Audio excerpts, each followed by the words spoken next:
రైతు సోదరులందరికీ నమస్కారం. నా పేరు జ్యోతి. ముందుగా మన ఛానల్ని సబ్స్క్రైబ్ చేసుకోవాల్సిన వాళ్ళు సబ్స్క్రైబ్ చేసి బెల్ ఐకాన్ కూడా నొక్కితే మనం పెట్టే వీడియోస్ మీకు నోటిఫికేషన్ అనేది వెంటనే వస్తాయి. ఇప్పుడు చూపిస్తున్న ఈ 2 గేదెలు మన డైరీ ఫామ్ మహాలక్ష్మి డైరీ ఫామ్లోనే ఉన్నాయండి. అయితే ఇవి అమ్మకానికే ఉన్నాయి. ఈ 2 గేదెలు ఏవైతే ఉన్నాయో ఇవి మనం NDRI నుంచి పర్చేస్ చేయడం అనేది జరిగింది. NDRI అంటే ఇక్కడ పెద్ద రీసెర్చ్ సెంటర్ అండి. బ్రీడ్ అనేది రీసెర్చ్ చేస్తారు, అంటే నేషనల్ డైరీ రీసెర్చ్ ఇన్స్టిట్యూట్ అన్నమాట.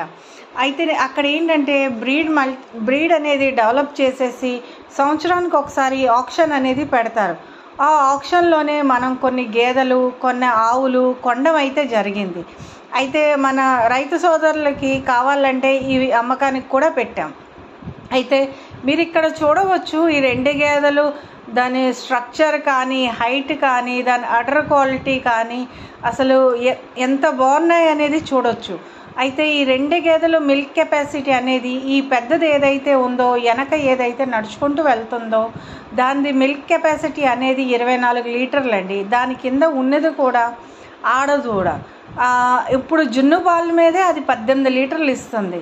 ఈ రెండోది ఏదైతే ఉందో తిరిగి ఇప్పుడు ఏదైతే వచ్చిందో అబ్బాయి పట్టుకొని వచ్చాడు, దీని మిల్క్ కెపాసిటీ వచ్చేసి 22 లీటర్లు. దీని కింద ఉన్నది కూడా ఆడదూడే.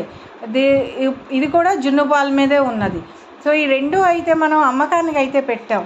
ఇంకా నెక్స్ట్ మనం వచ్చేస్తున్న ఏంటంటే హర్యానాలోని గేదెల ధరలు అనేది పెరిగాయా తగ్గాయా అనేది చాలామందికి వచ్చే క్వశ్చన్. ఇప్పుడు రావాలా వద్దా, ఈ ధరలు ఎలా ఉన్నాయి, ఎక్కడ తీసుకోవాలి, ఎలా తీసుకోవాలి. అయితే నేను చెప్పొచ్చేది ఏంటంటే మీరు ఎక్కడ తీసుకున్నా ఎలా తీసుకున్నా మీరు వచ్చి చూసి ఎక్కడ తీసుకున్నా అక్కడ ఉండి 4 పూటలు కాకపోతే 8 పూటలైనా చెక్ చేసుకోండి. మిల్క్ అనేది ఎప్పటి వరకు మీరు సాటిస్ఫై అవ్వరు.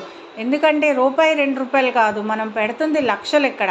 సో మీరు చూడండి, చూసి మీరు సాటిస్ఫై అయినంత వరకు మొత్తం పాలు పిండి చూసుకొని ఎక్కడైనా తీసుకోండి. కాకపోతే దళారుల చేతుల్లోనైతే 5,000కి 10,000కి బ్రోకరేజ్ తీసుకునే వాళ్ళ దగ్గర మాత్రం తీసుకోవద్దు. ఎందుకంటే ఆ డబ్బులు మీ జోబులోంచి వెళ్తున్నాయి. మీరు ఇప్పుడు ఎందుకు మీరు దళారుల దగ్గరికి వెళ్ళి తీసుకోవాలి, ఎందుకు సంతలో తీసుకోవాలి? మీరు ఒక మంచి డైరీ ఫామ్కి రండి. డైరీ ఫామ్కి వచ్చేసి చూడండి, చూసి ఓకే అన్నీ నచ్చితే యానిమల్ చూసుకోండి, దాని పాలు పిండి చూసుకోండి, దానికి ఏవైనా జబ్బులు ఉన్నాయా ఏంటా. ఎందుకంటే కొద్దో గొప్ప మీకు కూడా అనుభవం ఉంటుంది ఈ ఫీల్డ్లోని.